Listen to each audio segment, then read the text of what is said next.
2, 1. What's up? What's up, Fight fans? How's it going? We are looking at UFC 240 today, what day is today? Wednesday, and that's this weekend? Wednesday, July 24th. Today, this fight card is... On Saturday? On Saturday, July 29th? 7th. 27th. Yeah.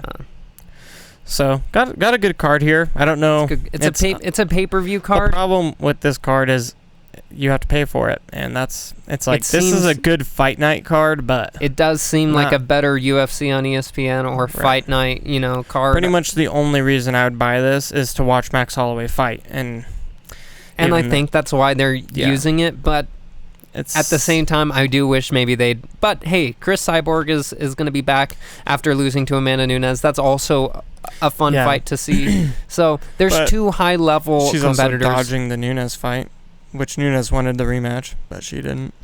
Well, I wouldn't either. Frankie Edgar is a good fighter, but, I haven't actually even heard of the first three fighters on this card. I think the first one, Price and Neal look like a couple of fucking I think they're all going to be decent fights, and we can always hope for the absolute best. These are definitely going to be a bunch of competitive fights tonight. Yeah, it's just not a very high profile card with a lot of big name fighters on the whole card. Which, when it comes to paying for the card, that's when it's like, okay, we're paying for the pay-per-view main card. You hope to have three, maybe four higher, just Which more Felicia fighters. Which Spencer is no joke, and I'm really excited to see what she can do in this fight. I think it's a good fight for her, but it's also probably one of her worst stylistic matchups on the roster, and I think Chris Cyborg is pretty much everyone's worst stylistic matchup. I think that Chris Cyborg is still, she's the Terminator. She's not pound for pound anymore, but she is she's right there. She's right there under Nunes. Yeah. Look at her fight record. Chris Cyborg still has all of the wins in the world and 2 losses, one of which, was to Amanda Nunes. She was undefeated for how many years? It was at the very beginning of her fight career. It wasn't even in the UFC. It was at Show Fight 2 back in May 7th, 2007. She was submitted by Niebarg to Erica Pace. Wow, nice. Yeah, so she was undefeated her entire UFC, Invicta, and Strikeforce career. Until Nunes, Nunes. So I think this is going to be a really, really hard fight for Spencer. Oh, yeah, absolutely.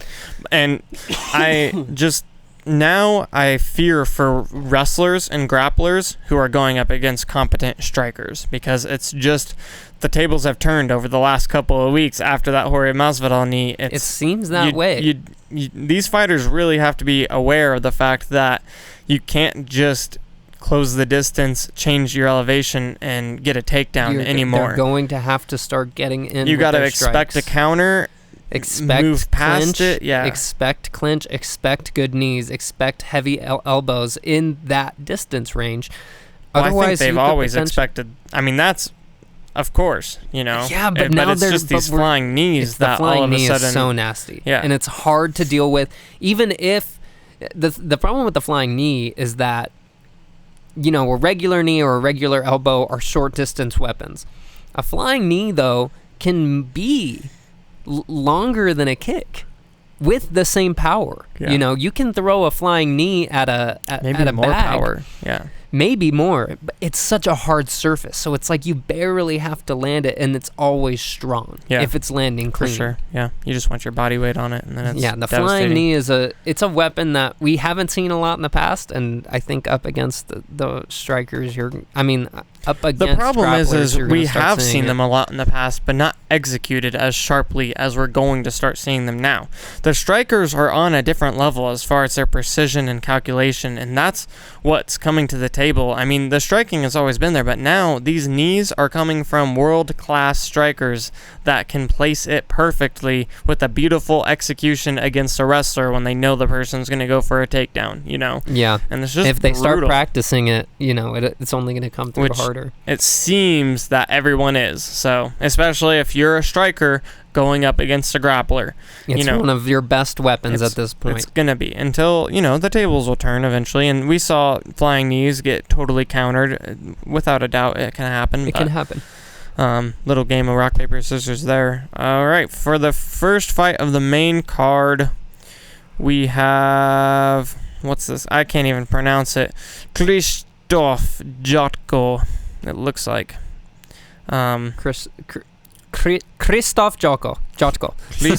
Something like that. We'll have to... He can leave a comment on with the pronunciation. leave a comment. Anybody leave a comment with the pronunciation. We'll get that one right. Yeah. And then this one's also Marc-Andrew Barrialt, or Barrialt. Wow. I don't want to sound too American when I'm saying names. Well, don't sound too ethnic because you're white. Just do your best, and I don't think people will get offended. Barrialt. Yeah. It just sounds wrong to say it that way. Either way, Marc-André, he seems like is your guy... It looks like in his picture he has a belt on his shoulder. Is he a former champion or something? It doesn't say that? Well, let me take a look if it does say... it doesn't. He's from Canada, but I think this will only be his second UFC fight. Oh, weird. Okay, cool. So that's probably just a picture of his last promotion. Yeah, with that he belt was on. in the TKO promotion, which I also don't know anything about. Or follow. He was on TKO 41, 43, and 44. See if we can see some. Yeah, see some good fights. Watch some YouTube. So the story with Jotko, essentially his last 4 fights, he's lost to David Branch. That was a round 3 decision. He lost to Uriah Hall. That was round 2 TKO via punches. And then he just lost to Brad Tavares. That was April 14th, 2018. That was TKO punches. And then his last fight was a win over Alan Ahmedovsky, and that was a decision that he won. Okay. So that's just his last 4 fights. And David Branch, Uriah Hall, those are high-profile fighters. Yeah. Okay, so Marc-André lost his first fight in the UFC to Andrew Sanchez. That was on the Iaquinta Cowboy card on May 4th. So that was to decision. Hold on. Say that again. He lost his first UFC fight. Just could do last 4. Well, those were on the TKO, but that's he what only I'm has saying. one fight in the UFC? He only has one. That's what I'm saying. He only has one fight in the UFC. It was a loss to Andrew Sanchez by decision on May 4th, and that was the Iaquinta Cowboy card. Huh. So I guess that seems like a pretty good matchup then. I mean, yeah. It sounds like Jotko has... he's fought some savages. Exactly. That's when you were starting to kind of name off some of the people that he's fought, I think he may be a competitor that's going to be bringing a higher level game than Marc-André's come up against yet. Yeah. His record overall is 20-4. So okay. He's definitely... And he has 13 decisions, so he outworks his opponents. Interesting. How does your guy lose? Yeah, we're seeing. Well, his 2 losses are to decision, 1 in the UFC. Okay, so if this fight gets out of the first round, you can bet Jotko with his endurance with his 13 decision wins. Back when he was in the TKO promotion, KO by punches in the first round, KO by punches in the second round. Split decision in the 5th round, split decision in the 3rd round. TKO in the 2nd round. That was a retirement, so they must have called it after an injury or something. So, split decisions on the decisions, right, is how he was winning for the TKO promotion. I see. And then he lost unanimously to Andrew Sanchez. So it sounds like they're feeding him to Jotko a little bit. Potentially. We'll see. Listen, anybody can win any fight, and if this guy brings the athleticism and the power, he's going to be a difficult person to deal with. Yeah. But does it have betting odds? That would be nice. Not on here. Yeah. Speaking of which, we are using SureDog.com. Yeah, it's a great website if you want to get to know any fighters. Yeah, they'll give you all the stats you need to see. We've got the power bar Marc-André Barrialt, so It has all of their names, it has all of their stats, how they win fights, stuff like that. Where they're from, everything. The team they fight for. Yeah, it's an amazing help to break down what these fighters have done and could potentially do. And it looked, he fought Uriah Hall September 16th in 2017 and David Branch May 13th, 2017. Seems like he's been fairly active over the last couple of years. When was your guys' last fight? He's fought a lot. I mean, he had 4 fights in 2017, 2 fights in 2018, and his first loss in the UFC to Andrew Sanchez this year. All right, well, so he's going to be coming out swinging. I think he has something to prove to being in the UFC. But it looks like Jotko's the type of guy that he's going to make this guy work. Yeah, for sure. It's going to be a good fight. It could be a really, really good fight for both of them. Yeah. And you have to realize, Marc-Andrew, fight for sure. This is, if you come into the UFC and you go straight 2 losses, you're most likely, that's just going to be a rough, Mark is fighting for his career in this fight, and that's what makes it interesting. Yep. I agree with that. Jotko's 20-4, so we'll see. He's not necessarily fighting for his career, so. But if he ever wants to, make champion level status, he needs to finish this guy needs to be able in to dominant beat this fashion. I agree with that. And this is a great matchup for Jotko. Unfortunately, it's a for great. Mark. I think it's a great matchup for both of them. Jotko has the reach advantage. He's 77 inches versus 74 inches. Yeah. But other than that, they're both 29. They're both 6'1". They are going to be 2 killers coming out to see who is ready to move on to the next level. For sure. And this is 185, so that's a middleweight bout. So the champion in 185 is currently Whitaker, and he's fighting Israel Adesanya. They're scheduled to fight in September and sometime soon. So just to give people an idea of what division we're in. Yeah. I don't know if we mentioned their weight. The next fight is a lightweight bout. Arman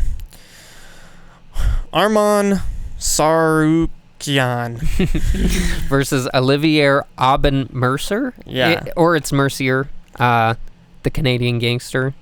Wow, where's their nickname? My guys don't even have nicknames. It should be right under their name in orange. I don't think my guys have nicknames. That's so sad. Interesting. So Arman, he's 13-2. And 5 of those wins are by KO, 5 by submission, and 3 decision wins. So, and then his 2 losses have come via KO and 1 decision. So, Olivier lost his last 2. What's his record? Well, he's 11-4. Okay, and how has he won?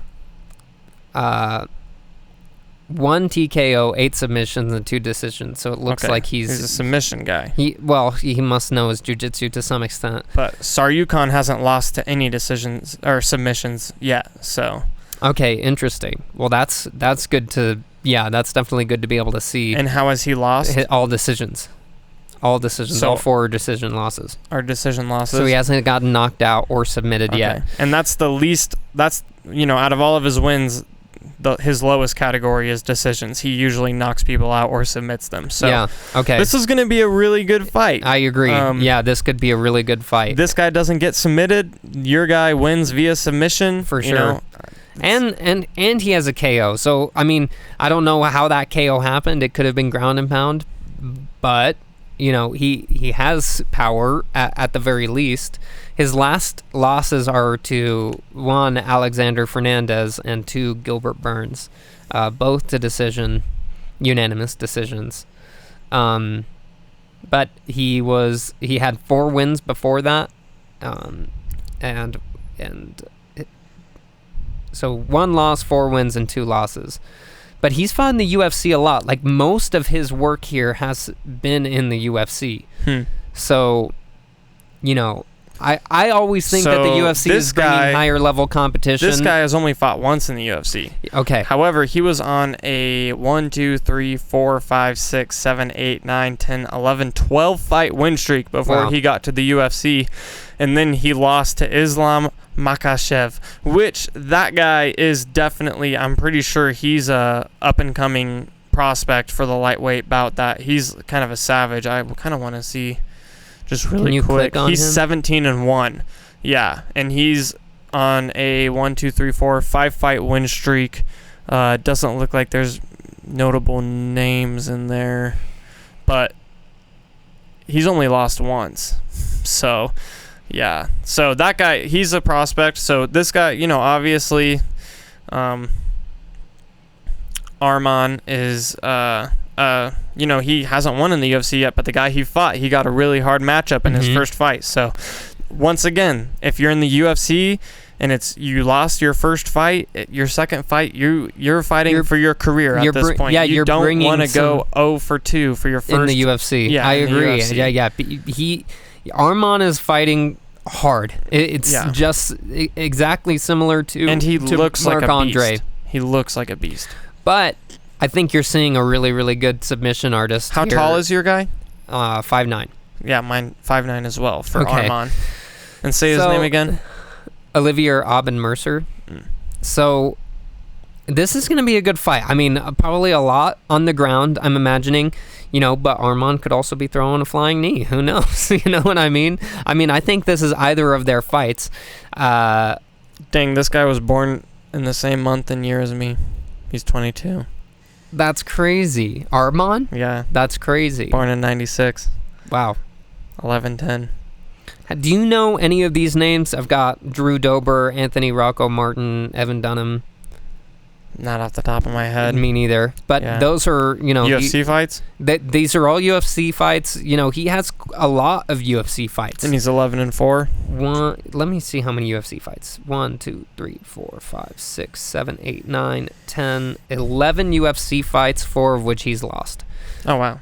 So he's a decent competitor of the UFC. Okay, cool. That's awesome. You know what I mean? Yep. I mean, so you're dealing with someone who's shown strength in the UFC. Oh, yeah, for sure. Already. And our versus guy, Arman, his first test was ridiculous, but hasn't shown otherwise what he can do in the UFC. And generally, the level of competition is just different. So for the UFC, we'll give the slight edge to Mercer to see what he. I agree, and I think we give the slight edge to Olivier because of his, because of the number of bouts he's had in the UFC, potentially a slightly higher level of competition, but Arman has a real chance here, and he looks like a beast. He looks like a beast. So it's gonna be that'll be a good lightweight fight. I can't wait to watch that one. I can't wait to watch both of these first two fights. What team does Olivier fight for?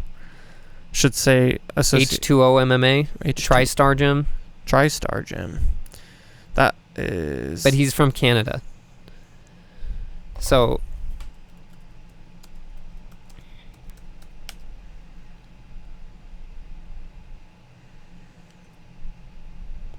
Trying to think. It would be. Yeah, that's for Sahabi's gym. Is it? Yeah. Interesting. So.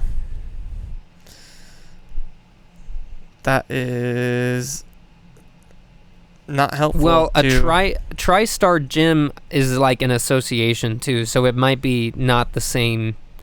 I think there's multiple TriStar Gyms. No, it's just TriStar. TriStar Gym. Yeah, okay, interesting. Yeah, so he trains, and this is MFP team, which I don't even know anything about MFP team. So, well, Olivier might. I might even have to give him a little bit more of an edge here. If he's training under Firas Zahabi, good luck to anyone fighting anyone training underneath Firas Zahabi. It seems that way. By the way, Kevin Lee just officially announced that he's moving to TriStar Gym to train under Firas Zahabi with George St. Pierre. Brutal. Kevin Lee.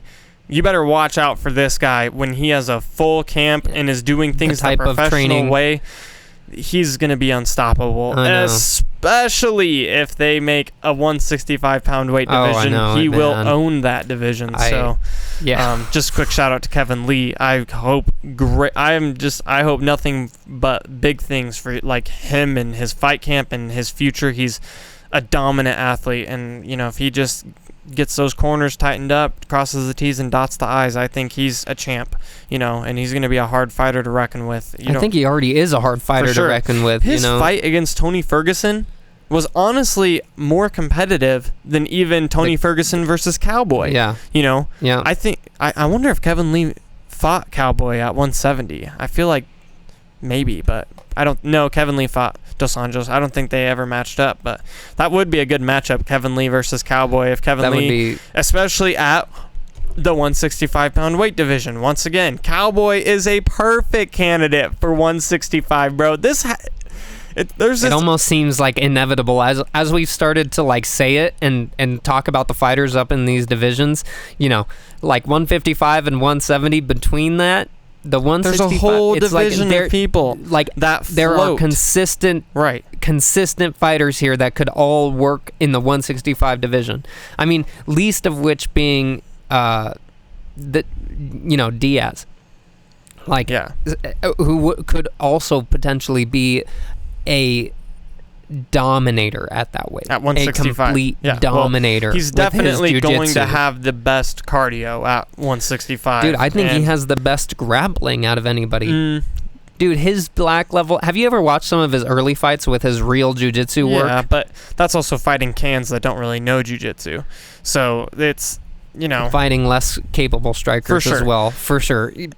But I think he's a black belt. He's a black belt. Yeah, so he's amazing. He's nothing to fuck with. I'm not saying. Yeah, but it's his cardio that you really have to worry about more than anything. That's triathlon. His number one. Yeah, he's a triathlete, killer. And especially with how he looked against that 5-rounder against Conor, just dominant and didn't stop moving forward and never quit fighting, and it's just brutal. I think it's pretty hard to say that Conor fight won should have been fight a draw. In definitive fashion. I agree. It should have been at least a draw. I think Conor had more significant drops in that fight. Like, he dropped him 4 times. That counts for something. It does. And, it should have been a draw. I agree. It should have been a draw. Because Conor got his face knocked. I don't really remember the round by round on that fight, but... I mean, it's been like 2 years. All right, we got, for the next fight... Jeff Neal versus Nico Price. Yeah, welterweight matchup. Nico Price. Nico the Hybrid Price. He's got a nickname. That's cool. I like the hybrid. Jeff Hands of Steel Neal. So, Nico Price is 13-2. 9 of those wins were via KO/TKO, so either a knockout or he didn't put him fully to sleep, but, threw enough strikes to get the ref to stop it. 3 of those wins are by submission, so 9 by KO, TKO, 3 by submission, and he has 1 decision win. And then his 2 losses are 1 KO and 1 submission. Interesting. So that's funny. So Jeff Neal, 11 wins, 2 losses, 6 wins by KO, TKO, 2 submissions, 3 decisions. 2 losses, 1 to KO, and 1 to submission. Okay. So these guys are very almost similar. Perfectly. Okay, what's his height, though? 5'11", I'm sorry. Okay, Nico Price is 6 foot, so... 1 inch advantage. Does it have the reach on... It has the reach on... the UFC page? Yeah, which is 75 versus 76 inches. So Nico Price has the 1 inch advantage. Yeah, that's not much. It's not enough. Not to be a major game changer in the fight, but yeah, I think so. And it's 13-2, and your guys is 11-2. 11-2.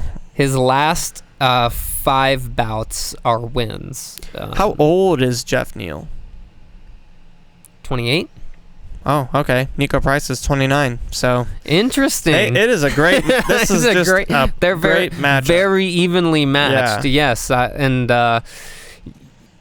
How many UFC wins does he have? Because I'll count Dana White's Tuesday Night Contender as a UFC win. Kinda. I'll count it.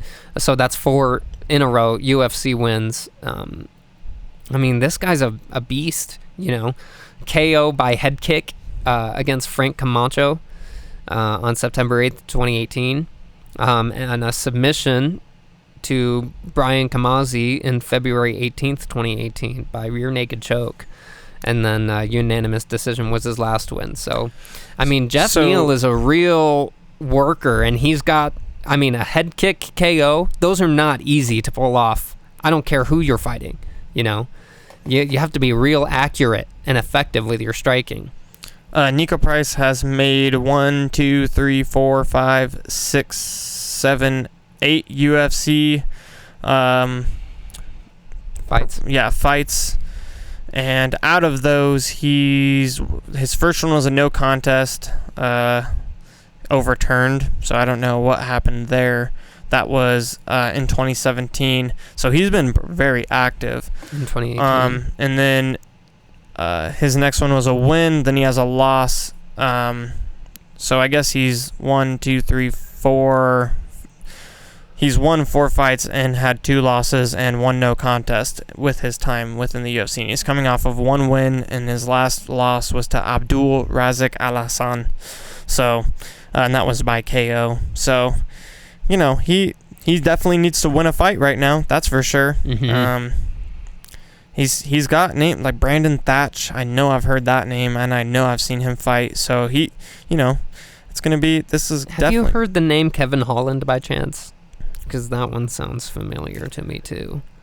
But that was back. I don't know if I recognize that fight. So that name. So the last loss that Jeff has within, what is this? 1, 2, 3, 4, 5, 6, 7, 8, 9, 10 fights. So out of the last 10 fights, he's only lost 1, and that was to KO.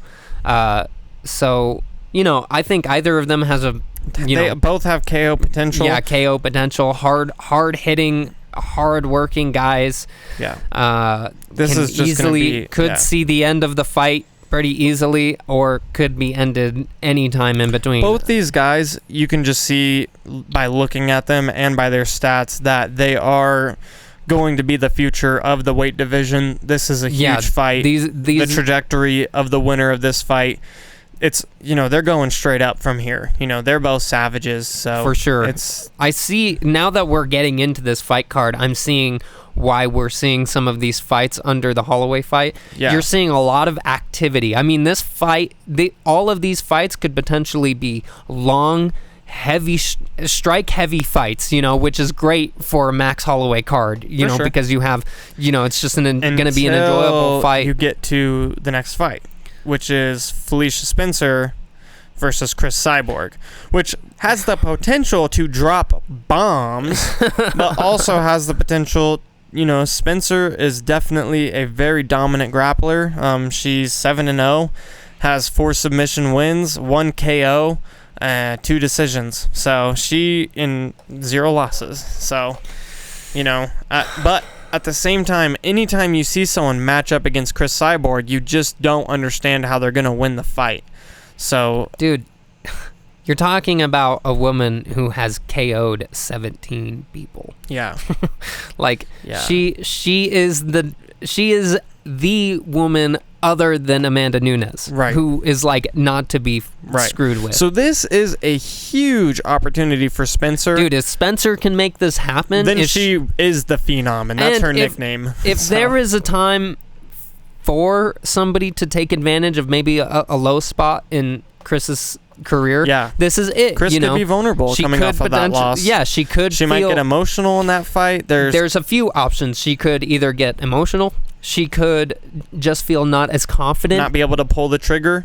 Exactly. Yeah. A little bit of hesitation. But I don't think so. These are the things. Chris Cyborg is going to tuck her chin and come forward and go. Not stop until she wins. She does not need another loss on her record. She doesn't. I don't think she deserves another loss. I think she's still one of the most dominating women. Do you mean she doesn't deserve another loss? Like, I don't think that she has to lose this fight, as in she's not a good fighter anymore. I think Amanda Nunes showed what she can do against Chris Cyborg because Amanda Nunes is Amanda Nunes. Right. I don't think that Chris Cyborg is any less of a fighter than she was at any point in her career. If Spencer comes out and wins in dominating fashion and totally takes Cyborg's power away and just what does it say about that means Spencer could potentially be a contender against Amanda Nunes, which we'll see, you know. Or does it mean that Chris is maybe getting a little older and she isn't training as hard anymore? She's been fighting. She's been very active for a long time. She's a woman at 34 though. She's one of the older women. Are you sure about that? What do you mean? I'm just joking. That she's a woman. Oh, I see what you're saying. I'm joking. But it's totally inappropriate. Totally. But she is 34. There's not a lot of women that make it up to 34 in the fight game. Well, right? I mean, she's been doing it for a long time. women fighting is new, so there's not a lot of 34-year-olds yet, but there's older women that definitely perform well, and I will imagine that women will actually be able to be more dominant for longer than men, just because they don't take as much damage throughout their career. Interesting. And especially if they're grapplers. And I'd be curious to see how many times Spencer has ever been hurt. If she's but this is the other thing. Grappler. Hormonally, women change a lot in their 30s. Yeah, but how much testosterone are they producing? How much? It's hard to say. I'm not necessarily going to say that she has any reason to lose this fight. I don't necessarily think that's true, but I don't think anyone has a reason to lose a fight. I just mean physically. Like, I don't necessarily think that she's not physically capable anymore. Oh yeah, I think she's still a really strong fighter. Yeah, she's the brick wall that you have to get through to maybe see if you could contend with Amanda Nunes. But there's levels to I this don't thing. know about Felicia, but this is what I'm saying. This is what I'm saying at the bottom of it. Felicia Spencer might not have all of the tools necessarily to deal with someone like Chris Cyborg at this point in her career. It just depends on how tricky she can be with setting up her shots. 4 submissions, 1 KO, and 2 decisions. So, and let's see who she's fought recently. Megan Anderson. Okay, well. Which is a huge striker and could very well potentially be the future of women fighting. She has a lot of things she needs to work on and looks like really bad when she gets taken down. So, yeah, Pam Sorensen, Helena Koloshnik, Akila Al-Hamid, Amy Coleman, Madison. Yeah, I'm not really seeing any super dangerous fighters that Felicia has wins over. It could be a little bit early for her to be taking on the level of competition that Chris Cyborg is. Fair, yeah. But she's 7-0. It's time for her to face the top level of competition. See if she can get through the gate, and if she can't, she has some work to do. And this would be a good time in her career to take a loss if she has to. Right. Which hopefully she can, we hope for the best for both of them. Hopefully she doesn't get hurt. And that's my number one wish for all fighters, is that they can exit the cage without being hurt. Completely injured. Long term, Yep. But it's going to be... she has something to prove here, and so does Chris. So... Oh, yeah. This is going to be a toss-up fight. It's really... I mean, I think Chris... I'm definitely going to give the edge to Chris Cyborg. I don't see it as a toss-up. I see Chris Cyborg winning this fight. Well, for sure. But you don't know what Chris is like emotionally coming into this fight off of a loss. That's my only worry. She's going to be... So that's where the toss-up is, right? Felicia Spencer, we don't know where Chris Cyborg is emotionally. If she's still the dominant champion that she knows she can be, and she still has all that confidence, I don't see anyone beating her except for Amanda Nunes. So, but you never... After a knockout loss, look what happened to Ronda. Right? Yeah, After someone gets knocked out, it can change their career forever. I agree. And you just don't know. And, she's not... It's a good fight for Chris because she's not in danger necessarily as far as getting knocked out again. I mean, Spencer does have 1 KO, TKO win, but that's not what Spencer's going in there to do. Spencer's going in there to find a submission, to grapple her, and to get her on the ground. To play a bit of a long game, to get her into the deep stay water. Covered up, potentially let her. But Chris Cyborg, that's another out. major thing about her game is her conditioning is far better than anyone. So she's not getting tired. This is a dogfight until someone breaks, and it's who's going to break who first. And I definitely am going to give the edge to Chris Cyborg. I don't think she's gone. I think Amanda Nunes is the height of women's MMA. And hey, maybe Chris wants another go at Amanda Nunes. But she Chris doesn't.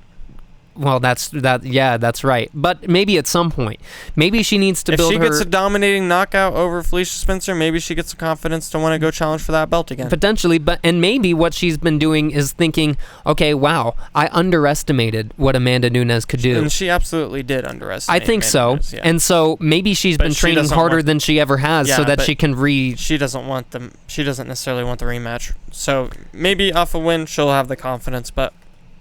You're right. It is weird that she isn't taking the rematch. Right. That does say potentially something about her mental state now. Definitely.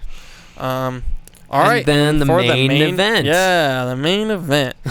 Frankie Edgar. This guy definitely, he's a Hall of Famer for sure. His resume is absolutely outstanding. He has his last win was over Cub Swanson. That was April 21st, 2018. He has a win over Yair Rodriguez, one of the biggest up-and-coming prospects in the 145-pound weight division. Yeah, give us his wins really quick. I want to see the names. Give me the list. Let's hear. I was doing that. Okay. He has wins, and then a win over Jeremy Stevens, a knockout artist who, when he touches people, who the fuck is that guy? That's Jeremy Stevens. He's who the fuck is that guy? He supposedly puts people to sleep when he touches them. So he's definitely a top contender. He lost to Brian Ortega before Cub Swanson. He beat Cub Swanson, lost to Brian Ortega, has a win over Yair Rodriguez, Jeremy Stevens, which are two huge up-and-comers in the 145-pound weight division. He has a loss to Jose Aldo before that. So, and then he has wins over Chad Mendez, Uriah Faber, Cub Swanson, BJ Penn, Charles Oliveira, and then another loss to Jose Aldo, and then 2 losses to Benson Henderson. So this guy is a warrior in the UFC who has fought the top of the heap in the 145-pound weight division his whole career. I mean, he has wins over BJ Penn. Dude, this guy, Frankie Edgar, is a monster. He deserves the title shot. Do I think he's going to win? Absolutely not. Max Holloway is the greatest of all time in the 145-pound weight division. I'm super excited for this fight. Dude, you hyped everybody up on Edgar for like 3 minutes straight and then just dropped the bomb on them. Well, Max Holloway is just one of those fighters that's on a different level. And yeah, let's look at Max Holloway's record. This is an except important for his win. loss to Dustin Poirier. This is an important win after losing to Dustin Poirier at 155. He has to come back down and prove that he's a dominant 145er and is there to stay. But we have wins over Cole Miller, Cub Swanson, Charles Oliveira, Jeremy Stevens, Ricardo James. This is his way. I'm sorry, Ricardo Lamas. Then Anthony Pettis. Then he beats Jose Aldo twice. Then he beats Brian Ortega. And his last loss was to Conor McGregor. His last loss was to Conor McGregor. Before he lost his last fight to Poirier. So yeah, Max Holloway. But this is the Poirier fight wasn't at 145. Max Holloway was 21 when he fought Conor McGregor. So he's a young gun, man. He's for sure there to stay. Yeah, I mean, it was 155-pound fight that he lost to Poirier, and Poirier looked like a welterweight. So Poirier was so big during that fight. It's just stupid that weight cutting is a thing, and it's stupid that 2 fighters can go into the ring with that big of a size difference. Max Holloway didn't hold his own. Yeah, and he didn't get finished either. So he's a brutal motherfucker. He killed it at 155. Yeah. But you better bet Max Holloway is hungry for blood, looking for a win. This will be the toughest fight of Frankie Edgar's career, even though I've just listed probably one of the most brutal lineups, careers out of any fighter. Edgar has fought the best of the best for a long time, and that goes back all the way to the beginning. Dude, he's been fighting for the UFC since 2007. Wow. UFC That's crazy. 67 was his first, That is crazy. So that's when Max Holloway was a baby. Max Holloway's first fight was in 2012 for the UFC. Right. So there you go. I mean, his first professional fight, it looks like, was in 2010. So Max Holloway has been fighting professionally for less long than Edgar's been fighting for the UFC. And Edgar was champ at 155. Was he? Yes. Okay, wow. I'm pretty sure that was his win over BJ Penn. Yeah, I mean, Edgar's a really, really high-level competitor. I'm glad they're giving Max Holloway a really, really hard competitor. I want to see Max Holloway bring his A game here. Here's the thing. Frankie Edgar isn't the number 1 contender right now. Who is? He trains with Stylebender. Volkanovski. Alexander Volkanovski is the number 1 contender and is the rightful deserver of the title shot. Frankie had a title shot lined up. Something happened with Max, and then he took a fight with Brian Ortega on short notice. And lost. So that's why Frankie Edgar's getting the shot. He stepped up to fight, even though he was next in line for the title. He stepped up to fight Brian Ortega on short notice, took the fight, lost the fight, then just got a dominating win, decision over Cub Swanson, unanimous decision over Cub Swanson. So, it's a great fight. It's a great matchup. I'm super happy Frankie Edgar gets this. This is most likely going to be his last shot for the title. He's old. He's probably looking. How old is he? I don't know how old he is, but he's 37. 37, and he's getting there. And he's fought the best of the best for a long, long time. So, yeah. Hey, he could potentially squeeze out a win against and retire Holloway. as champ. For sure. That's what I would do if I was Frankie Edgar. If you win this fight, I'd be like, you know what? I got the belt. I'm 145, and I made it to the top, and I'm vacating it right now because I'm gonna retire on top, and that would be amazing send off for Frankie the Answer Edgar. He is a warrior of MMA, and definitely a fun fight every time.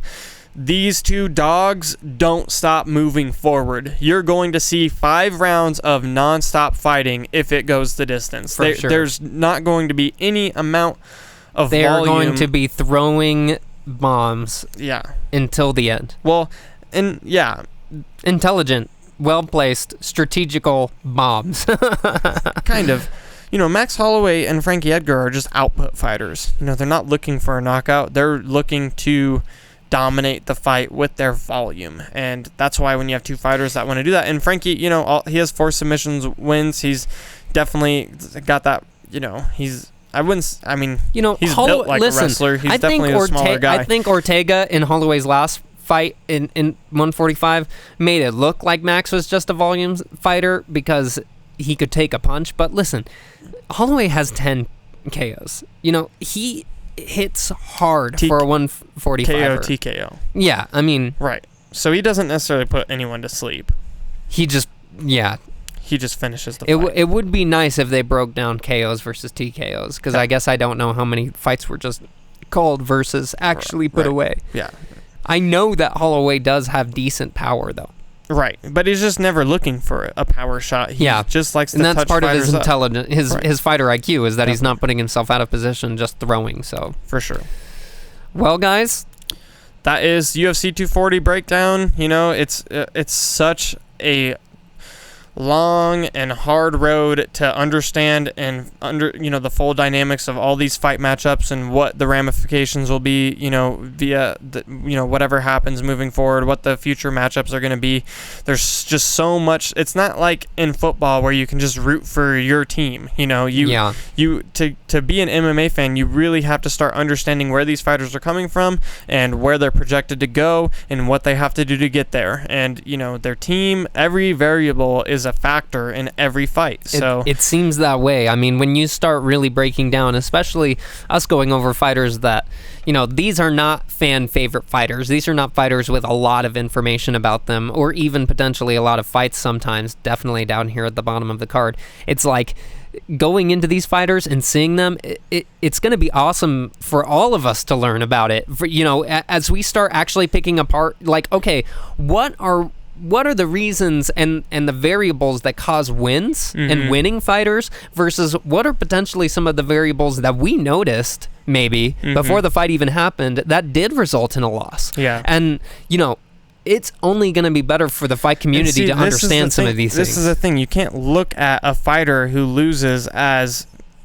Losing doesn't mean anything in MMA. It's because anything can happen on any night. Anyone can lose. It's such a toss-up every time you jump into the cage. Anyone can get caught with anything. So to understand how they lose, what they do to win, and what you do to win is so much important than why you lost. And as you're watching the fight, you can see, if this starts happening early on, this guy's going to take the win. Or if this starts happening early on, that guy's not going to be able to make it through. And then the next you get round, surprised by someone, He's just got like Brian Ortega.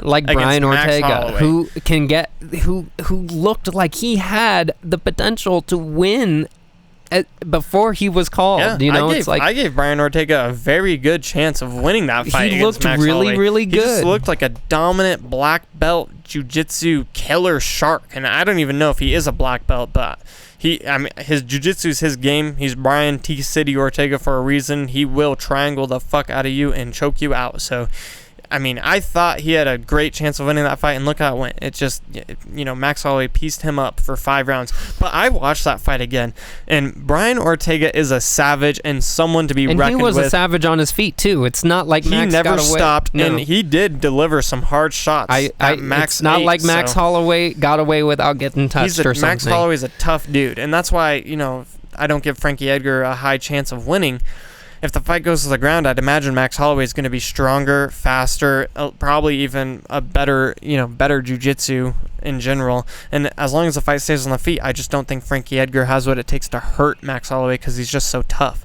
But we'll have to see how his chin holds up. He did just get through a 5-round banger with Dustin Poirier, so who knows what kind of damage he took in that fight. He's fighting pretty quick after that. It does seem like he's fighting very fast after especially for a hard fight. Yeah. Usually they take a little bit of a time off, especially after moving up a weight class. He has to lose. He's had to gain weight to make weight. And then lose actual weight in order to cut back weight, to 145. Right. Exactly. Yeah, so we'll see what he can do here, and it's gonna be a test for dude, you start changing weight classes and stuff. It's a test. Or if Max Holloway loses this fight, what you're gonna see in him is something you've never seen before, and I guarantee he comes back with a vengeance that lasts decades. John Jones type vengeance of vengeance. Yeah. If he loses to Frankie Edgar, I guarantee Max Holloway never loses again. Yeah. He's just a fighter that's that good. He's good. He has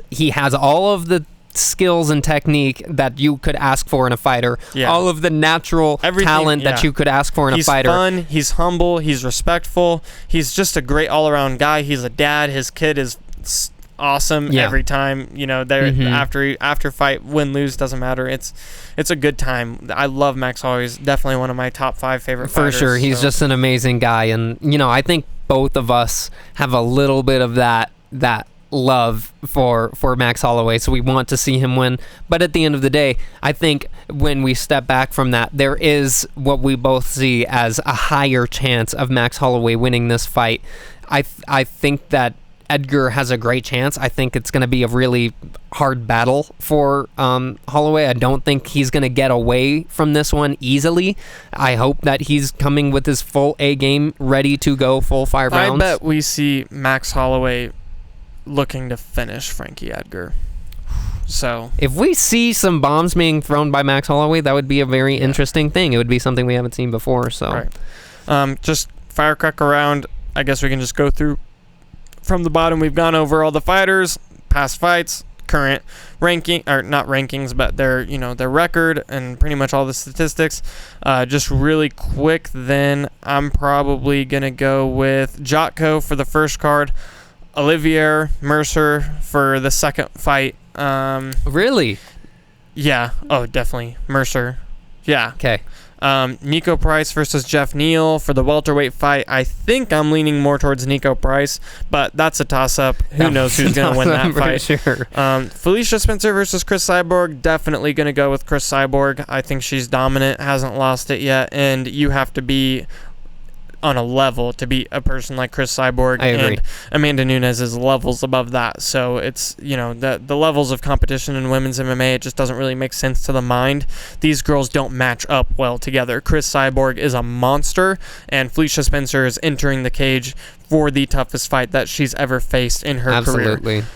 And then the main event, Max Holloway versus Frankie Edgar. I got to go with Max Holloway. Once again, very similar situation. Well, I just totally disrespect Frankie Edgar's resume. Frankie Edgar has one of the best resumes in the business. You can't doubt him at all, and this is more of a toss-up fight than I'm giving it credit for. I just think Max Holloway is just one of the most dominant fighters. He pieced up Jose Aldo, and every time Frankie Edgar's fought Jose Aldo, he's lost. So it gives you an idea. Max Holloway is no joke, and Frankie Edgar definitely has the toughest fight of his career in front of him with Max Holloway, despite his resume.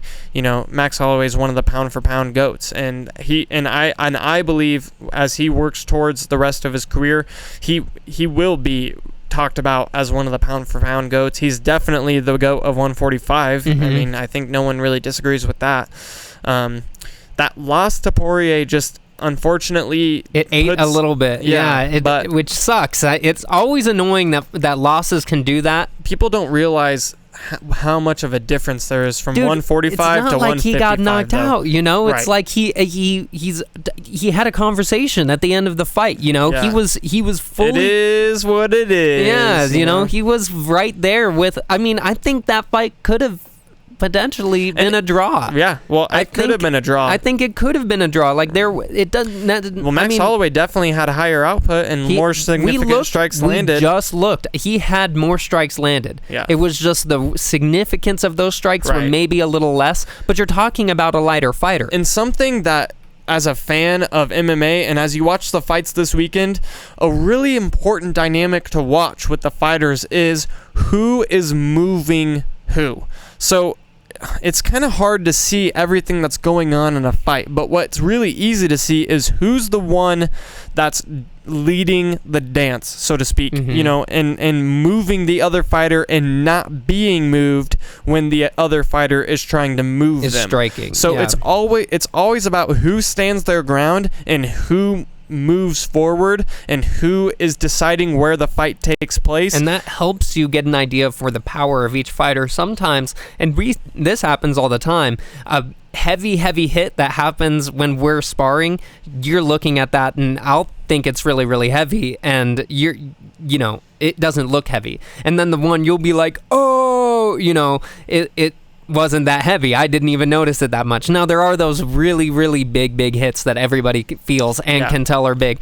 But the movement of the fight is a good way to tell who is getting hurt more during the exchanges. It shows who is feeling the power more. And who's becoming more hesitant. It's not always the case because, of course, you have guys like Kyle Bochniak that no matter how bad you hurt them, they're not going to stop. They're a bulldog. Yeah, I just don't think he gets hurt. Yeah. Well, you better bet that in that fight, he did. He took some shots. Yeah, that for sure. It didn't even take some phase him. And that's didn't the thing. Look like it did. If you're moving forward and more, being dominant and you're a dominant force, it's just a really important aspect of the fight to pay attention to. Yeah.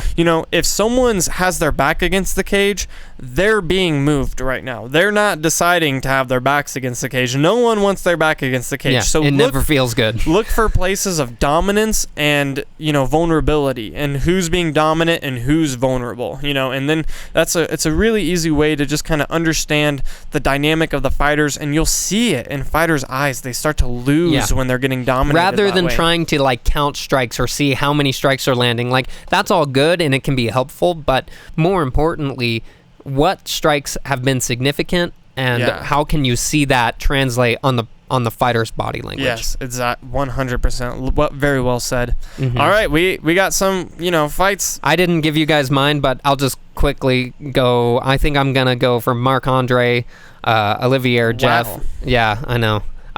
Chris and Max. So I'm just on the left side of the card. I went all the way up. The first three fights, they are toss-ups in my mind. I honestly can't really give them. Jotko's definitely going to win. Mercier's definitely going to win. Nico Price and Jeff Neal's definitely a toss-up. That one's a toss. Yeah. I mean, I don't know. Jotko's probably going to win. Yeah, you're right. You're right about that one. Okay, so I'm actually everything except for the first fight. Jotko, I'll give, and then the rest on the left side of the card for me. Which is Jeff Mercier, Neal, Cyborg, Holloway. All right. Yep.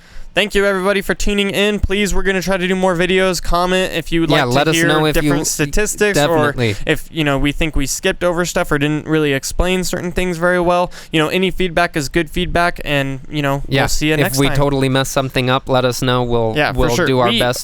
Pretty much are casuals, so, yeah, we're working our way out of it. if you're one of those, tough guys that knows everything about UFC, then I'm sure you probably know more than me. But, as far as I'm concerned, everyone's a student in this game, and the sooner you can learn that, the sooner you can understand that, we're all casuals, we're all white belts, and it's all about just developing and growing and doing that together in a community where we have, people who aren't trashing each other, and in our community, you better bet that we expect everyone to just be cool and grow together and not have to trash other people and feed their ego constantly. Absolutely. It's not helpful. It's not helpful for you as the person who potentially wins any given exchange, and it's not helpful for anyone who potentially loses any given exchange. And that is included in, mixed martial arts from, any level all the way up to having conversations with people about political ideology or something like that. It's not helpful to be the winner unless you're learning from it. Yeah, definitely. All right, cool. Thanks, guys. Yep. See you next time.